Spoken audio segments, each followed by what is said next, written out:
我付诸心血，好不容易将养女培养成了名校高材生，但她却找了一个染黄毛、骑鬼火的街头混子谈起了恋爱。我怕他误入歧途，于是十分强硬地拆散了他们。后来他功成名就，荣誉满身。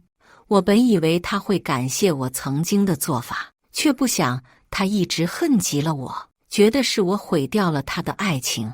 他一把将我推下了万丈深渊。就在我觉得自己快死了的时候，再睁眼，我发现自己重生在他和我争吵的这天。这次我自然会顺了他的意，让他好好尝尝自己主动跌落云端的滋味。大家好，开始今天的分享之前，希望你能给人间烟火点个订阅，我将会分享更多优质的内容。我和方杰是真心相爱，你为什么独断专权，非要拆散我们呢？再次睁开眼，白雪正声嘶力竭地疯狂冲我喊道。看着他此时还略显稚嫩的面颊，我有那么一瞬间的恍惚和呆滞。虽然说出来确实很离谱，但我想，我约莫是重生了。见我始终不说话，白雪急了，张牙舞爪的就向我冲了过来。前世的记忆让我知道，他这是想要把我推倒在地。为了不让他得逞，我直接侧身一闪。在我躲过推搡的同时，他也因为一下子扑空，直接摔了个狗吃屎。刚爬起来，他就神色怨毒，一脸愤恨地看着我。我看出来了，你们确实是真爱。既然这样，我以后不会再阻止你们了。我忍着心里的嘲笑，看起来十分的震惊。真的，你真的同意我们俩在一起了？白雪的声音中带着微微的颤抖，眼神中也写满了不可置信。我的眼神中闪过一丝精明，淡然一笑，我只是考验一下你罢了。既然你对他是真心的，那我不仅不会阻拦你，还会祝福你们。你快去把这个好消息告诉方杰吧。直到白雪兴冲冲地跑出门后，我才终于发出了尖锐的报名声。本以为自己就会那样含恨而死，却没想到老天竟然又给了我一次重新来过的机会。上辈子我被白雪骗去爬山，好不容易爬上了山顶，正当我吹着小风准备欣赏着美丽的景色时，白雪却突然站在了我的身后，用嘴唇轻附在了我的耳边。白南墨，你毁了我青春悸动的爱情。这些年来，我卧薪尝胆，好不容易等到了现在，你终于可以去死了，我也可以继承你的财产了。白雪的话惊得我毛骨悚然，还不等我的身体做出什么反应，他就抢先一步，一把将我推下了山崖。在彻底失重的那一刻，我的脑海中全都是白雪阴恻恻的笑容。如今我正好重生回了白雪认识那个混混的节点，这何尝不是老天让我借此报仇雪恨呢？一想到白雪竟然为了一个毫无道德的街头混子害死了我，我那股滔天的恨意就开始汹涌而出。我是一个不婚主义者，所以在27岁那年去孤儿院收养了一个12岁的女童。我给她取名叫白雪，希望她能成为一个洁白无瑕的高岭之花。但我没想到的是，在我好不容易给她培养成名校高材生后，她竟然和街头混混方杰谈起了恋爱，甚至还要为了他退学，一心想给他生孩子。听到这个消息，我一下子就被气得心脏病发作。而在我住院的这个期间，白雪非但没有来看我，而且还和方杰同居在了一起。看着他们打得火热的样子，我怕女儿误入歧途，顾不上自己的病体，直接以方杰诱导女儿的罪名报了警。最后这件事情闹得沸沸扬扬，他们俩也因此彻底分了手。后来我只把这件事情当作女儿青春期的一个小插曲，看着她改过自新重新回到学校进修，我便也没再把这件事情放在心上，却根本没想到他竟然因此恨上了我。直到他功成名就之后，丝毫不顾念我们多年的母女情分，直接断送了我的性命。那时候的我只觉得是方杰为了自己的私欲哄骗了白雪。其实现在再仔细回想一下这些事情，那时我只被白雪清纯的表现骗了。出了这种事情，她又怎么可能会是无辜的呢？只能说烂泥就是烂泥，无论怎么努力都没有办法改变她低劣的本身。既然你白雪这么想和方杰这种人搅和在一起，那这一世我就成全你这个愿望。想到这，我的嘴角忍不住勾起了一抹冷笑。前世我遭受的那些，这辈子我会加倍的奉还给白雪。我要让她清楚地感受到痛苦的滋味。正当我美滋滋地轻轻抚摸自己的每一寸肌肤，感受着这具毫无伤痕的身体时，突然一阵开门声传来，紧接着白雪就笑容满面地带着方杰进了屋。果然，对一个人感觉好坏，在第一眼的时候就已经决定了。我看着方杰染着一头参差不齐的黄毛，所露之处纹着那些不知道什么图案的纹身，以及那副吊儿郎当、歪歪斜斜的模样。即使我现在很需要他的间接助力，帮我毁掉白雪，但看着他这副样子，我心里还是忍不住涌起了一阵嫌恶。而这也让我不由想到了上辈子我见方杰第一面的情形。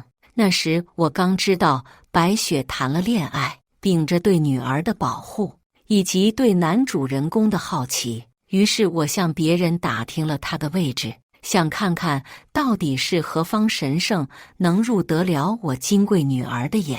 但那一幕对我的震撼程度，哪怕时至现在我都能记得十分清楚。我远远地望着马路对面的方杰，他的打扮和今日没有什么太大出入，只不过唯一多了的几点是，他手里拿着一根香烟，一边抽一边往地下吐痰。我被眼前的这个男人彻底惊到了。我怎么样也没有猜到，被我当公主般呵护长大的白雪竟然会找一个这样的男人。我捂着自己被惊吓到的心脏，回家后就勒令白雪赶快跟他分手。我并不是一个不通情理的家长，相反，我觉得年轻人享受恋爱是一件很正常的事情。只不过我没有办法接受白雪找的对象是这样一个人。虽然我没有和这个方杰有过多的接触，但年近40的我又怎会看不出一个人真正的品性？这个方杰不仅不会给女儿带来正确的引导，相反还会连累她。但我的这番话却引来了白雪的极大不满，她不允许我说她男朋友的坏话，甚至还说我嫌贫爱富、专行霸道，要死要活地闹着要和方杰继续在一起。妈，你在想什么呢？这是方杰，你觉得他怎么样？白雪一下子打断了我的回忆，抓着方杰的胳膊，将他推到了我的面前。我赶紧忍住心里的嫌恶，做出一副对他上下打量的样子，然后又轻轻地点了点头。小雪，这个小伙子倒是够精神，够有个性的。我的话一下子就说到了白雪的心坎里，只看他红着脸颊，轻轻点了点头。我将心里的那份嘲弄转化成了一抹慈爱的笑颜，然后看着方杰说道：“小杰呀，之前阿姨反对你和小雪，都是为了考验你们。看着你们俩一直都坚定地选择彼此，那我也就放心了。今后我就把小雪交给你了。”说完，我就把白雪的手放在了方杰的手里。我心里非常清楚，虽然我们3个人此时正和颜悦色地站在一起，但其实每个人都心怀鬼胎。日子就这样平静地过了一段时间。在这期间，我也筹谋好了自己的计划，我要一步一步慢慢来，让白雪除了方杰之外，再没有任何其他的选择。白雪并不是傻子，对于方杰，其实她一直都有顾虑。这也正是为什么当初在我用了点手段之后，白雪就乖乖和方杰分手的原因。她一边用这种方式来忤逆我，一边还想要得到我的财产。其实现在我才想明白，当初我被气得心脏病发作进了急诊，白雪不仅没关心我一句，还让别人告诉我她一直都和方杰混在一起，其实目的就是想气死我。只不过后来她根本没想到我对这件事情十分的强硬和果决，当着一众人的面表示要和他解除领养关系。解除关系就证明他再也没办法得到我的财产了。他被这个举动弄得害怕了，但是又不想被别人看穿他清纯小白花的人设，所以在无奈之下，痛哭流涕地对我虚情假意了一番，然后和方杰分了手。后来他为了不再让自己的地位受到威胁，就一直乖巧地按着我给他铺的路往下走。白雪并不是一个努力刻苦的人，相反，好吃懒做才是她的本性。只不过后来，她发现我给她安排的每一步都是对的，看着自己越爬越高，白雪也暂时削减了忤逆我的心思。直到我到了知命之年，而她30而立，正值风华正茂，深知我在没有其他利用价值后，他就把这些年感情上的波折全都赖到了我的身上，说都是因为我才让他现在没办法拥有美满的家庭，但他非要去当小三，这事儿也能赖我。功成名就之后，白雪却并不洁身自好，放着好好的英年才俊不谈，偏偏去招惹一些已婚的男人。但那时我的年纪已经大了，白雪的翅膀也已经硬了，她早已不再听我的话。我的每一个苦口婆心的劝告，对她来说都是凡人的噪音。想我堂堂一个女企业家，竟然栽在了一个小姑娘手里，说出来着实可笑，但仔细想来，这一切不过都是因为我对她的爱给她加了一层美好的滤镜罢了。不过还不等我行动，方杰就带着他的父母上门了。这天我正在家里小酣，突然一阵敲门声打断了我的清梦。我颇有怨气地下床开门，却看方杰一家正一脸谄媚地对我笑了起来。看他们这副嘴脸，我也立马转换了自己的表情，笑意盈盈地招呼着他们一家进来。待他们在沙发上坐好后，我才拿起手机给白雪打了一通电话。在电话中，我告诉她方杰带着他父母来了。我能清楚地感受到，在听到我的话后，他有明显的震惊。我在心里冷笑一声后，又让他赶紧请假回来一趟。白雪是在本市上的大学，所以很快他就可以赶回来。而在这个空隙，我刚好可以好好会一会方杰的父母。其实说方杰一家心术不正，这句话真的不是诋毁他们。就我打个电话的功夫，只看他们就开始四处抚摸起了家里的名贵家具，眼神中散发出贪婪的光芒。除了对他们的厌烦之外，我心里还有无比的欣喜。就这样子的家庭，等白雪嫁进去之后，怕是连骨头都会被他们吃得干净，再也不会有好日子过了。亲家母，你家里真大呀，这套房子当初买的话得花不少钱吧？听着他们一家对我如此套近乎，再听听他们说话中的探寻意味，我了然一笑。嗨，这房子买得早，那时候便宜才花了几百万，现在估计值1000多万了吧？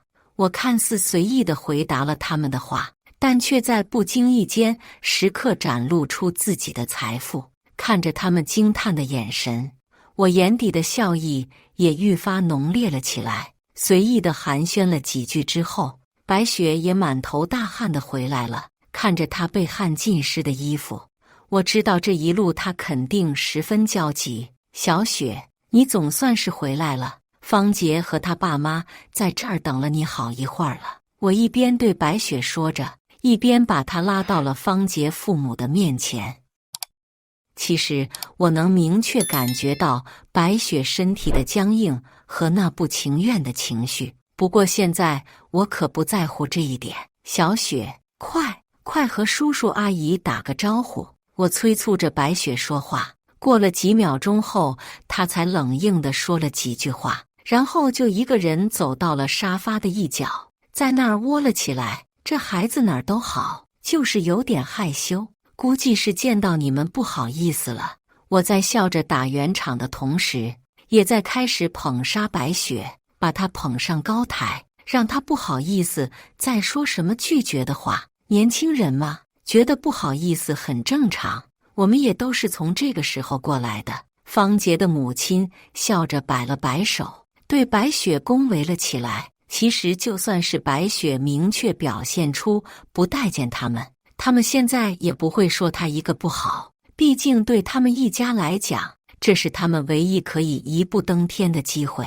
我没有选择再继续这个话题，毕竟我可不想浪费自己的时间。小杰，今天带着你爸妈来，是有什么重要的事儿？我话锋一转，直直地盯着方杰。不过还不等他答话，他母亲就抢先一步开了口：亲家母，既然两个孩子互相喜欢，那我们不如成全他们，尽早把他们的婚事定下来，让他们一起生活好了。方杰的父亲也在一旁点头附和了起来：是啊是啊，早点结婚，早点生孩子，我们当家长的也能了却心思，早早的享受儿孙环绕。果然和我想的一样，今天在方杰一家刚来的时候，我就已经猜到了他们的目的。毕竟只有真的结婚了，他们才会觉得一切稳妥，能安安心心的享受今后的荣华富贵。看着他们一脸紧张地望着我，我本毫无波澜的脸上因此挂上了一抹浅浅的笑容。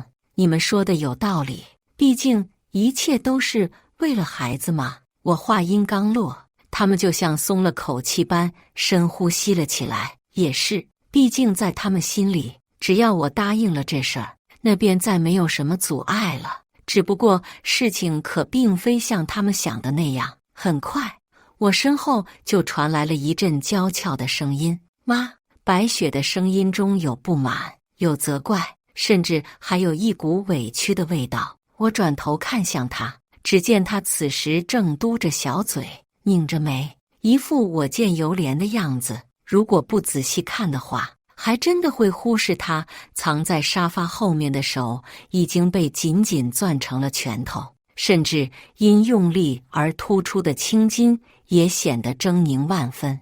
白雪不想嫁给方杰，尤其是在见到他父母之后，我在心里闪过一次嘲讽的笑意，然后故作惊讶地问白雪：小雪，怎么了？你是不想嫁给方杰了吗？我没有丝毫的犹豫，故意非常大声地问出了这句话：宝宝，你不想嫁给我了？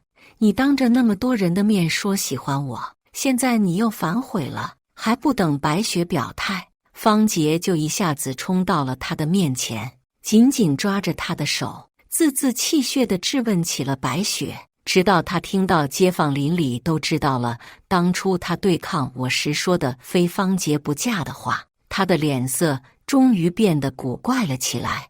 我知道他这是在做心理抗争。过了好一会儿，他才略显犹豫地道：小杰，我不是不想嫁给你，只是我还在读书，实在是没办法这么快结婚。白雪冠冕堂皇的借口让我觉得很是搞笑，真让她嫁的时候，她又不愿意了，又开始拿读书当幌子，这又不是当初说要退学的样子了。正当她因为找到了合适的借口而松了一口气的时候，方杰却突然又开口道：宝宝，可是读大学也可以结婚啊，大学生也有先领证结婚的。方杰的话无疑是让白雪刚放下的心又提了起来。见他支支吾吾的，再想不出什么借口来，于是我轻轻咳嗽了一声，将所有人的注意力全都吸引到了我的身上。小杰呀，其实小雪说的有道理，毕竟她年纪还小，况且学校也是读书的地方，不如就等过2年，小雪毕业之后，你们2个人再举办婚礼。我话音刚落，白雪整个人都放松了起来。方杰和他父母虽然面露难色，但他们深知我才是掌握主导权的那个人，于是只得点了点头，同意了我的想法。待他们离开后，白雪滴溜了一下眼睛，凑到了我身旁。妈，你怎么突然就同意让我和方杰结婚了？尽管白雪已经拼命掩藏，但她眼神中那抹探寻的味道还是没能逃过我的眼睛。她这是想试探我的态度，想看我这到底是缓兵之计还是真心实意。我觉得小杰这孩子挺好的，爸妈看着也都是朴实的老实人，以后你嫁到他家肯定不会受什么委屈，况且你们2个人还是真心相爱，你就放心的和小杰好好在一起。等毕业之后，我肯定给你举办个盛大的婚礼。我看着白雪的眼睛，一脸的认真。这一幕不管是谁看了，都是一幅母亲一心只为了女儿着想的画面。看我如此态度，白雪有些尴尬地点了点头，随后她就以课业繁忙为理由，飞快地背上包，匆匆离开了家，直到她的身影彻底消失在我的视线中，我这才露出了一个轻蔑的笑。对于白雪来讲，她已经找不到任何理由和我继续闹下去了。毕竟，不论是她想要的，还是她提出来的要求，我全部已经都满足了。估计她现在只等着这件事情慢慢平息了，再找个借口和方杰分手。只不过她根本不明白，不论是我还是方杰一家，都不是好惹的，所以自然也不会知道他其实已经走入了我设好的圈套。毕竟有些路只有自己亲自去走，自己亲自去选，才能在后悔时感受到切身的痛苦。我联系了自己的得力助手，将一项重要的任务交给了他。安排妥当一切后，我就开始了安静的等待，期待着方杰能快点给我带来好消息。大概过了1周，我终于收到了助手传给我的视频。视频里的主人公正是白雪和方杰2人。看着他们在学校小树林里暗暗苟且的一幕，我的嘴角也随之勾起了一个得逞的弧度。按照我之前跟你说的做就行，切记不要手软。收到助手回复的 OK 手势后，我就直接将手机扔到了一旁，美美的开始品尝起了香醇的红酒。在这个世界上，没有什么比一切都在预料之中还要让人开心了。其实那天方杰和他父母离开后，我便又偷偷找了个机会和他见了一面。在我们的交谈中，我故意向他透露白雪所在的学校里人才辈出，青年才俊更是多得不行，话里话外都是让他也要多多努力，这样才能配得上白雪，别让他被别人抢走了。我的话看似是敲打，其实也是在故意给方杰制造心理危机。毕竟2-3年的时间，说长不长，说短也并不短，所有的事情都会出现变数，这个道理哪怕是只有几岁的孩子都知道。况且方杰也并不是一个努力上进的人，如果他真的是一个潜力股，那他就不会这么吊儿郎当的整天游手好闲。我话里的刺激，再加上白雪对婚事的拖延，这难免会让方杰剑走偏锋，想一些别的办法来留住他。所以我就让我的助手找人一直跟踪着他。这几天来，方杰每天都会去白雪的学校找他，但不论是他的言行还是举止，都和学校里的高材生格格不入，真的可以说得上是激励鹤群了。这样持续了没几天后，白雪就受不了，她开始有意无意地疏远起了方杰。意识到这一点的方杰可不是吃素的，晓之以情，动之以理是他的计谋。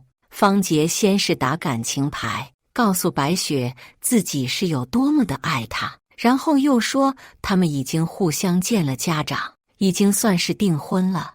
而且当初白雪和我在街头大闹，非要嫁给他的视频，他也保留了下来。如果现在反悔，白雪就是悔婚，就是欺骗他的感情，他就要闹得整个学校都知道。他这一番话说下来，白雪被弄得有些害怕了。毕竟别人对他单纯、善良、文静、纯洁的评价，是他一心所追求的人设。为了安抚方杰，白雪只说自己没有别的意思，只是觉得这样影响他读书。至于他话里的真真假假，方杰并不在乎，他在意的只是白雪能不能嫁给他，他能不能因此过上富裕的生活。于是他正好就坡下驴，提出了自己真正的要求，那就是要得到白雪。只有这样，他才会给自己打一针强心剂，觉得白雪不会离开他。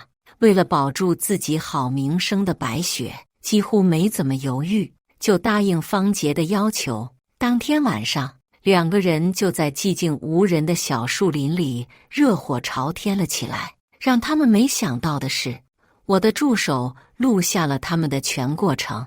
估计这条视频现在已经闹得满天飞了吧？一切都和我料想的一样。现在网上沸沸扬扬地传播着这条视频，看着广大网友们对白雪恨铁不成钢的评论，我心里畅快极了。事态发酵的速度很快，没多久就有人发现这条视频的拍摄地点正是白雪所在的大学。看着学校的论坛因为白雪而沦陷，同学们义愤填膺地打起了抱不平，纷纷要找出真正的罪魁祸首。学校得知这件事后，自然也是十分重视，立马展开了调查，很快就找到了视频里的主人公。出了这样的事情，不仅白雪的名声彻底毁了，就连学校也因他蒙羞受了连累。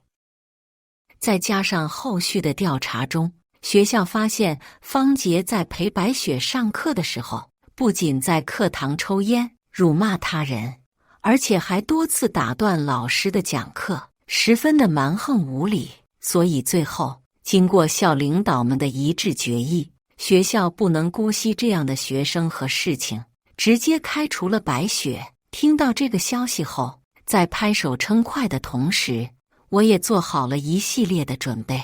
当晚，白雪就拖着行李灰溜溜的回来了。至于为什么是晚上才回来，当然是她怕被熟人认出，觉得丢人。毕竟这么多年来，她在别人眼里一直是一块无瑕的美玉，哪怕是后来她和方杰谈恋爱，大家也都只觉得是单纯的小女孩在勇敢追爱罢了，根本没想到她会做这样有辱门风的事情。妈，我回来了。仅仅3秒钟，白雪的眼泪就啪嗒啪嗒地掉了下来。不过这一套现在对我可并不管用。你还有脸回来？我的声音中满是愠怒和冷漠，带着拒人于千里之外的态度。都是方杰逼我的，我马上就和他分手，再也不会和他来往了。白雪跪在我面前，抓着我的裙角，卑微恳求。再没有当初那副高高在上的模样。真的是被强迫的吗？我挑了挑眉，语气中满满的都是嘲弄。毕竟视频里的他可是十分浪，哪有半分不情愿之说呢？被揭穿的白雪因为害怕，整个人都哆嗦了起来，额角也渗出了细密的汗珠。懒得再和他废话，我十分强硬地抓着他的手腕，将他带下了楼，然后没有丝毫掩饰地大声训斥了他一番，直到最后说出让她再也不要回来。我没有她这样的女儿后，就头也不回地扬长而去。由于我闹了不小的动静，所以周围的住户也纷纷看起了热闹。白雪的抗压能力极弱，根本受不了别人这样的眼光，再加上她又没有别的地方可去，所以肯定还会去找方杰。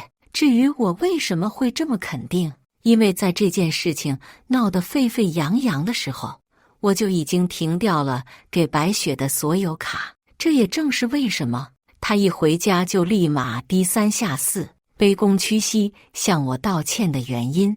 而周杰也一定会收留白雪，毕竟她是我名义上唯一的女儿，觉得我现在只是在气头上才这样做，等过后气消了，自然还会让她回家。想必白雪现在也是这样想的，只不过这一次他们的如意算盘怕是要落空了。大概过了3个月，白雪和方杰以及他的父母敲开了我的大门。看着白雪微微隆起的小腹，我的唇角划过隐秘的笑容。妈，我和方杰都知道错了，就算你不看我，看在我肚子里的孩子，你外孙的份上，你也原谅我们这一次吧。白雪的话让我忍不住放声大笑了起来。白雪，这是解除领养的协议，今后不论是名义上还是法律上，你都不再是我的女儿。我一边说着，一边将准备好的协议摔在了他们的脸上。对了，还有一件事儿差点忘了告诉你，你的亲生父亲下个月就要出狱了。说完，我不顾白雪一脸的呆滞，嘲弄地看着方杰笑了声后，就重重地关上了门，彻底将他们和我隔绝了起来。我这话说的是事实。白雪的亲生父亲因为作奸犯科进了监狱，这也是当初为什么在我领养孩子的时候选择了年纪已不算小的白雪的原因。那时我一边心疼她，一边想要给她一个不一样的人生。回想在上辈子的时候，她的亲生父亲差不多也是在这个时候出狱，准备找她要钱，而我为了抹去她生命中的黑历史，希望他能永远当一朵高洁的雪莲，就抢先一步见了那个男人，并给了他一笔不小的金额，让他不要再去打扰白雪的生活。我摆平了他生活中的每一个坎坷和磨难，到头来却是他给了我最狠的一击。其实现在想来，他和他的生父一样可恶，他们流着相同的血，邪恶的想法也都不尽相同。不过从这之后，这一切都和我再没有任何关系了，就让他们这群人互相折磨去吧。时间又这样过去了半年，我卖掉了公司的所有股份，早早退休，开始享受起了生活。在这段时间里，我也从别人的口中听说，自从我和白雪断绝关系后，方杰一家就对他冷眼相待了起来。后来他的生父出狱，通过多方打探找他要钱，他无法摆脱这个穷凶极恶的男人，再加上他怀着孕没有生活来源，只能去偷方杰的钱。方杰发现这件事情后，毫不留情地打了白雪一顿，最终导致她流产，并且摘除子宫，彻底丧失了生育的能力。而她也因此受了刺激，整日疯疯癫癫的。再没有任何利用价值的白雪也直接被方杰扫地出门，再也不去管她的死活了。当初那朵洁白的雪莲花，如今早已沧桑不堪，每天露宿街头，靠着周围好心人的施舍才得以生存。不过这个下场又能怪得了谁呢？一切不过都是他自找的。而他的生父知道这件事情后，立马用在监狱学的一些法律知识，起诉了方杰，以此想从中捞一笔。不过方杰一家也是一穷二白，一无所有的人根本不怕另一个一无所有的人，于是双方就这样僵持了下来，至今都没有得到一个结论。听到这些事情后，我难免笑出声来。那就让他们狗咬狗去吧，省得还脏了我的手。1年后，刚从海南结束度假，回到家我就趴在了沙发上。这1年里，我游历了祖国的大好山川，看遍了这世间美景，又重新变回了那个热爱生活的自己。此外，我还参加了很多公益活动，看着建成的希望小学，我眼含热泪，把小爱变大爱，只希望这世间的美好越来越多。在今后的日子里，我会不留余力地热爱自己，努力发光发热，这重来的一世，我必然不会辜负。以上就是今天分享的故事，大家有什么想说的、想吐槽的，欢迎在下方评论交流，也更希望能给人间烟火点个订阅，我将会分享更多优质的故事内容。